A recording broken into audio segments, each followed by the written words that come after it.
જય મહાદેવ મિત્રો, શ્રાવણ માસ એટલે ભગવાન શિવની ભક્તિ કરવાનો મહિનો। આ મહિનામાં ઘણા લોકો ઉપવાસ કરે છે, પૂજા કરે છે, શિવલિંગ પર જળ અભિષેક કરે છે અને પોતાની જીવનશૈલીમાં સંયમ પણ રાખે છે। પરંતુ શ્રાવણ શરૂ થતાં જ એક સવાલ ઘણા લોકોના મનમાં આવે છે, શું શ્રાવણ માસમાં પતિ પત્ની વચ્ચે શારીરિક સંબંધ રાખી શકાય કે નહીં? શું આવું કરવાથી ભગવાન શિવ નારાજ થાય છે કે શું?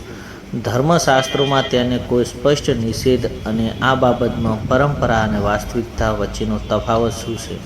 આજે આપણે આ વિષયમાં કોઈ અંધશ્રદ્ધા કે ભય વગરનું ધાર્મિક પરંપરા અને સામાન્ય સમજના આધારે સમજવાનો પ્રયત્ન કરશું। શ્રાવણ માસને પવિત્ર કેમ માનવામાં આવે છે? હિન્દુ પરંપરામાં શ્રાવણ માસ ભગવાન શિવને સમર્પિત માનવામાં આવે છે। આ સમય દરમિયાન ભક્તો શિવલિંગ પર જળ અભિષેક અને દૂધ અને અન્ય પૂજા સામગ્રી અર્પણ કરે છે। ઘણા લોકો સોમવારનું વ્રત રાખે છે અને આખો મહિનો સ્વાસ્તિક જીવન જીવવાનો પ્રયત્ન કરે છે। આ પાછળનો મુખ્ય વિચાર છે ઇન્દ્રિયો પર સંયમ, મનની શાંતિ, ભગવાન પ્રત્યે ભક્તિ। એટલે ઘણા પરિવારોમાં શ્રાવણ મહિનામાં બ્રહ્મચર્ય અથવા દાંપત્ય જીવનમાં સંયમ રાખવાની પરંપરા જોવા મળે છે। તો શું શ્રાવણ મહિનામાં પતિ પત્ની વચ્ચે સંબંધ રાખવો પાપ છે? અહીં સૌથી મહત્ત્વની વાત સમજવી જરૂરી છે। દરેક હિન્દુ માટે એવો કોઈ એક સરખો નિયમ નથી કે શ્રાવણ માસમાં પતિ પત્નીનો સંબંધ રાખવો એક ચોક્કસપણે પાપ કે વિવિધ પરિવારોના સંપ્રદાયો અને ધાર્મિક પરંપરાઓમાં આ બાબતની અલગ અલગ માન્યતાઓ જોવા મળે છે।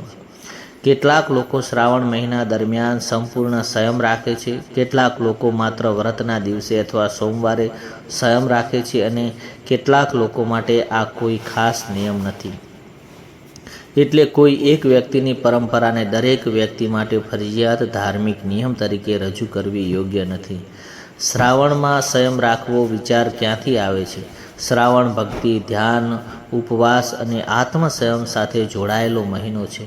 જ્યારે વ્યક્તિ પોતાના ખોરાક, વિચારો અને દૈનિક આદતોમાં સંયમ રાખે છે ત્યારે તેનું ધ્યાન આધ્યાત્મિક પ્રવૃત્તિ તરફ કેન્દ્રિત થઈ શકે છે।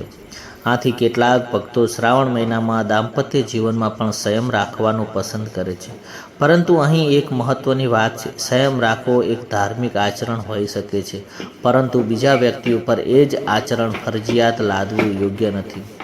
પતિ પત્ની માટેનું સમજવું: જો પતિ અને પત્ની બંને ધાર્મિક માન્યતા પ્રમાણે શ્રાવણમાં સંયમ રાખવામાં ઈચ્છતા હોય તો તેઓ પરસ્પર સંમતિથી આવું કરી શકશે અને જો તેને પરંપરા માનવામાં ન હોય તો માત્ર ભયના કારણે પોતાને દોષી માનવાની જરૂર નથી। દાંપત્ય જીવનમાં સૌથી મહત્ત્વની બાબત છે પરસ્પર સંમતિ, સન્માન, વિશ્વાસ અને સમજણ।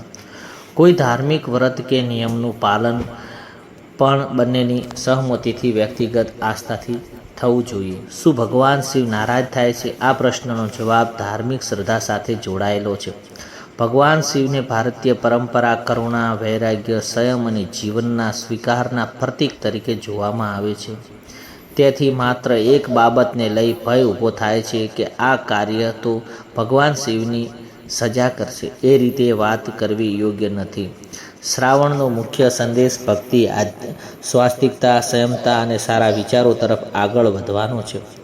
વૈજ્ઞાનિક દ્રષ્ટિએ શું? વૈજ્ઞાનિક રીતે કહેવું છે કે સામાન્ય નિયમ નથી કે માત્ર શ્રાવણ માસ હોવાથી પતિ પત્ની વચ્ચેનો સંબંધ સ્વાસ્થ્ય માટે નુકસાનકારક બની જાય છે। આ એક ધાર્મિક, સાંસ્કૃતિક માન્યતા અને વ્યક્તિગત પસંદગીનો વિષય બની શકે છે।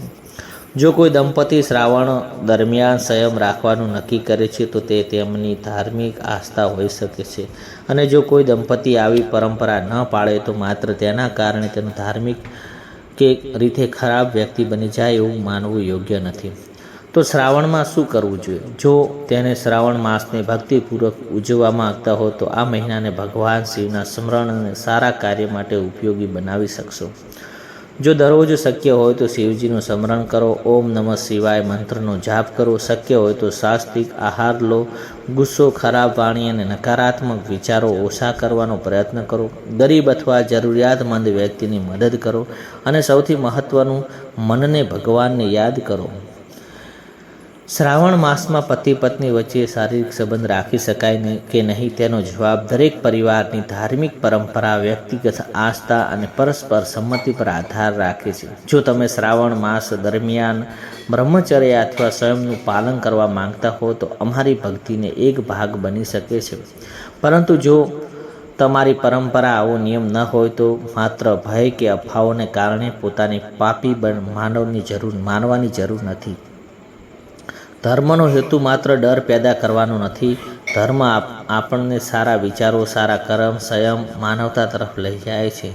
જો તમને આ માહિતી ઉપયોગી લાગી હોય તો વિડીયોને લાઈક કરો, શેર કરો અને ચેનલને સબસ્ક્રાઈબ કરવાનું ભૂલશો નહીં. કોમેન્ટમાં લખો ઓમ નમઃ શિવાય, હર હર મહાદેવ, જય મહાદેવ.